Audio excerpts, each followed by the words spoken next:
ko? Eh, totoo naman eh. Tignan mo nga yung tiyan niya, alaki. Basta, hindi buntis anak ko. Ba't di natin siya tanungin, Mare? Anak, halika dito. Yes, Nay? Buntis ka ba? Ha? Hindi po, Nay. Eh, bakit ang laki ng tiyan mo? Bloated lang po ako, Nay. Uminom po kasi ako ng soft drinks kanina. Oh, bloated lang pala eh. Pinagsasabi mo dyan. Bahala ka kung ayaw mo maniwala. Sumasakit tiyan ko. Oh, ayan na, mga anak na. Anak, napapano ko.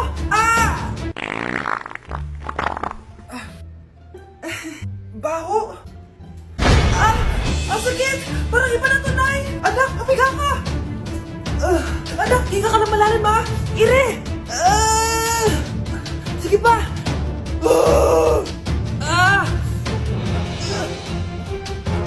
Baby. Sorry, Nay. Tinago ko sa'yo na buntis ako. Okay lang, anak. Pero sinong tatay nito? Ang tatay ng anak ko ay ang anak ni tita. Oh, anak mo pala may gawa nito? Asa na yun? Oh, ikaw, magbigay ka na sustento para sa anak nyo. Sige po, magbibigay po ako ng 5. 5,000? 5 pesos? Wala na po kasi yung pera eh. At dahil 5 pesos ang binigay ng tatay mo, lollipop mo ng dedean mo, ha? Hala, ang daming kalaban! Miss, huwag ka mag-alala. Ililigtas kita. Huy, salamat ha. Muntikan pa tayo matalo dahil sa akin. Okay lang. Add mo ko Clyde Joseph yung pangalan ko. Pataasin natin rank mo. Clyde Joseph? Kapangalan ng crush kong kapitbahay yun sige. Bes, alam mo ba, nakalaro ko kagabi yung crush ko. Teka, yung kapitbahay nyo? Di ba matagal mo na crush yun? Oo, Bes. Sana makalaro ko ulit siya mamaya. Ayan na naman siya, oh. Sana makalaro ko siya ulit. Bakit di siya online? Ay, kainis. Di ko siya nakalaro ngayong gabi. Wala ding signal dito. Si Clyde ba yun? Uy, Scarlett. Sorry, di ako makakalaro ngayong gabi Nawalan kami ng internet eh. Kaya pala. Akala ko ayaw mo na akong kalaro eh. Ha? Grabe ka. Crush nga kita eh. Ha? Ano yun? Ay, oo nga pala. Magpa-install na kayo ng Bida Fiber. Sure na smooth ang laro natin kasi up to 75 Mbps ang speeds nito.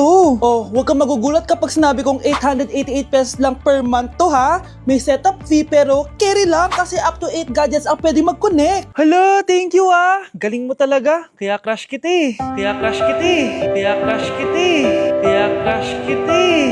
Kyle, anak, uuwi yung mga kapatid mo. Talaga, Nay? Tagal kong hinintay ito. Grabe. Akala ko nakalimutan na nila tayo kasi successful na sila eh. Miss ko na sila. Tagal na din nung last na pumunta sila dito. O sige na anak, hintayin mo sila sa labas ha. Maghahanda lang ako ng kakainin natin mamaya. Uy Kyle, balita ko, uuwi yung mga kapatid mo Opo, tita. Paano niyo po nalaman? Basta, siguro proud yung nanay mo kasi successful yung mga anak niya, no? Oo naman, tita. Nagbunga lahat ng paghihirap ni nanay sa kanila. Deserve nyo yan. Malapit nyo nang malaman ng totoo lang sikretong hindi nabubunyag. Pasok na po ako, tita. Sige. Hello, Nay! Nandito na yung anak mong doktor all the way from New York! Hi, Nay! Nandito na yung anak mong teacher all the way from Central Elementary School! Hello, Nay. Nandito na yung anak mong engineer. Naiyak naman ako. Nakumpleto din kayo magkakapatid. Sana nakikita to ng tatay niyo. Masaya ako na nandito kayo, ate, kuya. Sana maging successful din ako na kagaya nyo. O siya na, kumain na kayo ha. Galing pa kayo sa malalayo eh. Wow naman, Mare. Bigatin na yung mga anak mo. Ang saya-saya. Oo naman, Mare. Ilang taon din akong kumayod para mapagtapos lang sila. Pero worth it naman, di ba? Teka, Mare, para mas masaya, may kailangan kang malaman. Oh, eto. Ha? Ano to, Mare?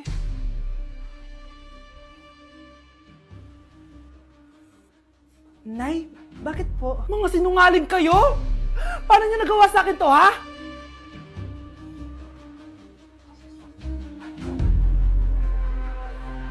Ang isang 50% po ay mapupunta sa isa niyang anak. Ano? Baka yan yung isa naming anak na nawala? Oo, sa amin na lang yan. Ako! Ako ang isa pang anak ni Ramon. Oh, akala ko ba nawawala yung isang anak ni Ramon? Attorney naman, huwag ka maniwala dyan. May sakit kasi sa utak yan. Wala akong sakit, attorney. Maniwala ka, please. Kailangan ko pa ng sapat na ebidensya para maniwala ako sa'yo. Sige na, babalik na lang ako. Ito na ba yung bagong bahay ng anak ko? babae ka, sinubukan mo pang agawin sa amin ang kayamanan ng tatay mo? Ang sama nyo, tita!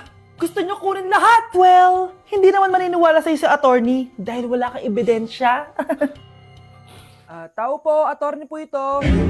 Nandiyan si attorney. Halika dito. Ayan, ikukulong muna kita dito sa bodega hanggat hindi ko pa nakukuha mga kayamanan. Yes, attorney. Hawak ko na ang 100% ng kayamanan ni Ramon. Nandito na ang titulo, papeles at cheque ng mga kayamanan niya. Ay! Salamat, attorney, ha? Scarlett, hindi ko na alam kung ano nangyayari sa nanay ko. Pero huwag ka mag-alala. Ako bahala sa'yo. Kailangan na matigil tong pinagagawa ni nanay. Tao po. Sino ka? Ako po yung nanay ni Scarlett, yung anak din ni Ramon. Totoo ba to? Pinagsasabi mong babae ka? Kami lang ang pamilya ni Ramon. Attorney, huwag ka magpaniwala dyan. Peke yan. Hindi to peke. Pwede mo ipacheck to sa attorney. Kaya ilabas mo na siya. Kinulong po ni nanay si Scarlett sa bodega. Ha? Anak?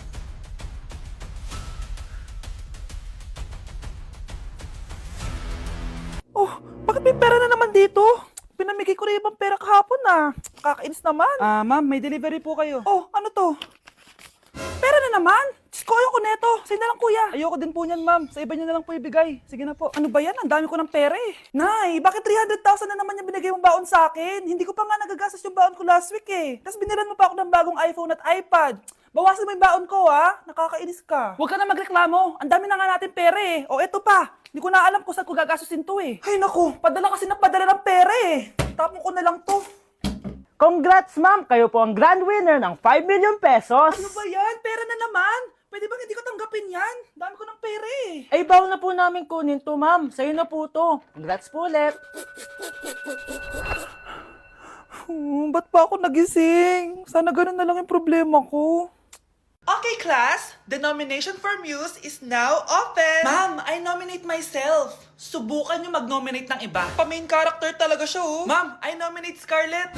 Hala, maglalaban sila. Ooh, ang dalawang magkaribal. Ay nako, for sure mananalo ako. Let's fight fair and square. Okay, we have 2 candidates. Unang tanong, anong meron sa inyo na wala sa kalaban nyo? Ang bagay na meron ako at wala siya ay yung mga mansyon namin. Mamahalin namin na sasakyan, mga luxury bags, for sure wala siya nun. Ang bagay na meron ako at wala siya ay ang mga taong nagmamahal at sumusuporta sa akin. My family, my friends. Walang kwenta ang yaman kung walang nagmamahal sa'yo. Oh, burn! For my final question, bakit ikaw ang deserving maging muse? Obvious naman, di ba? Maganda ako, sexy ako. Ano pa bang hahanapin niyo sa akin? I believe that being a muse is being a good role model.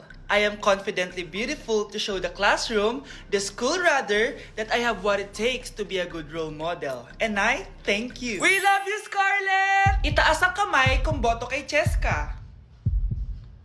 Okay? Itaas ang kamay kung boto kay Scarlett. Okay, Cheska! Panalo ako! Pwede ka nang bumalik sa upuan mo! Meron na tayong bagong muse! Si Scarlett! Deserve!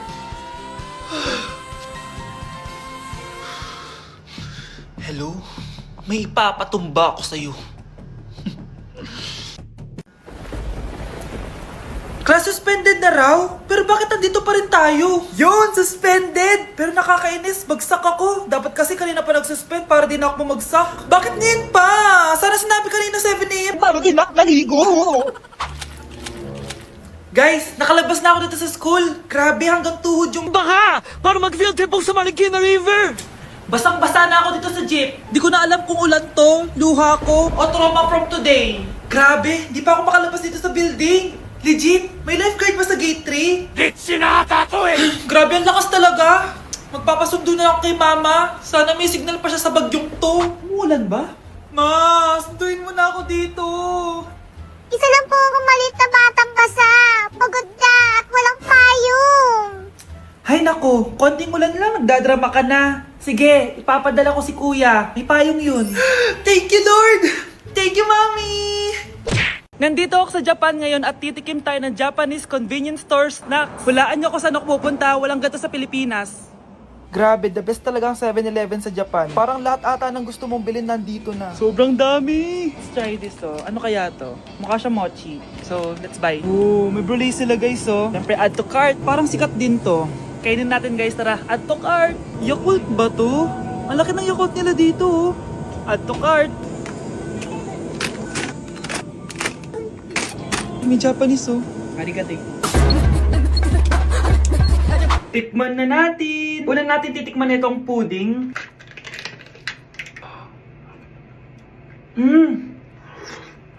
Lasa siyang lotion. Lasang lotion na! I'll give it 6 out of 10. Next, chips na lasang spinach pizza.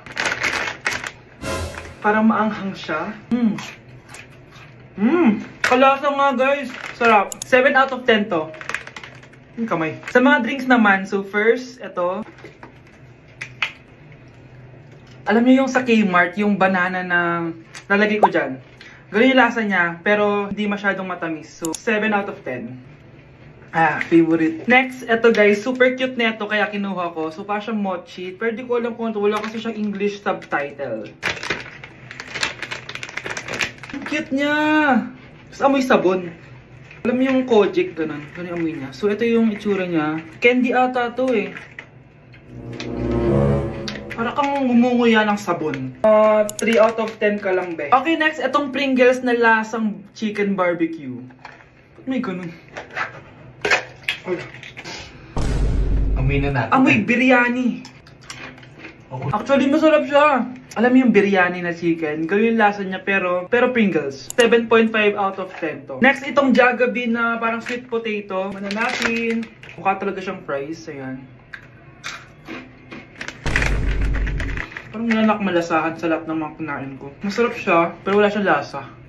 So, 5 out of 10. Hindi ko siya bibilin ulit. Next is yung dessert natin, tong brulee. Brulee? Ayan, ayan yung tsura niya, guys. And alam ko, binabasag to. Yun, o. Ayan, oh, ayun, o. Ang tamis masyado. Tamis. Favorite niya to eh. Okay, last natin is yung Yakult. Lasang Yakult. Na mas marami lang.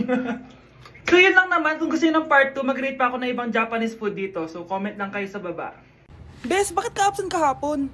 May pinuntahan kasi ako, Bes. Ano yan? Ba't mo tinatakpan yung bibig mo? Mabaho ba yung hininga mo? Ano kasi Hala, naka-braces na si Scarlett! Kaya siguro absent siya kahapon. Bes, magkano yung braces mo? Di ba mahal yan? Rich kid ka siguro. 5K lang to. Pero naka-promo kasi sila, kaya 3K na lang. Ako na rin nag-change ng rubber kasi kamahal man. Nandito ba si Scarlett? Present po, ma'am. Anong present? Ayusin mo nga magsalita. Sorry ma'am, di po kasi ako makapagsalita na maayos. Masyakit po kasi yung braces ko. Ay wow, kala mo talaga. Anong ginagawa niya? Over naman sa pakita ng brace? Bes, ano yan? Ba't ganyan ka mag-tiktok?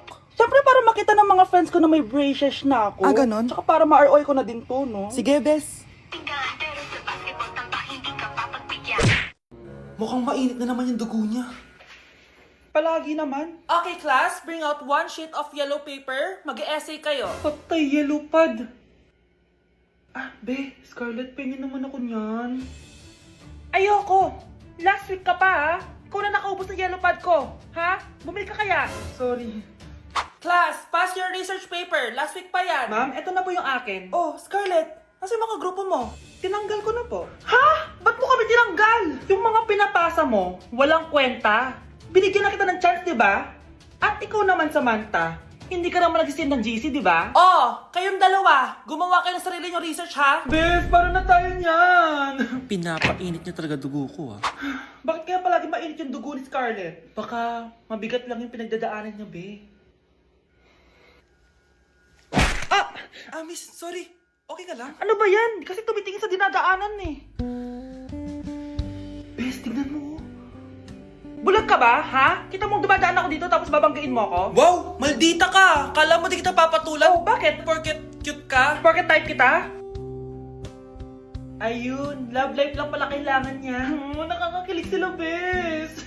Type niya daw ako. Nakakainis, ba't ko ba nasabi yun?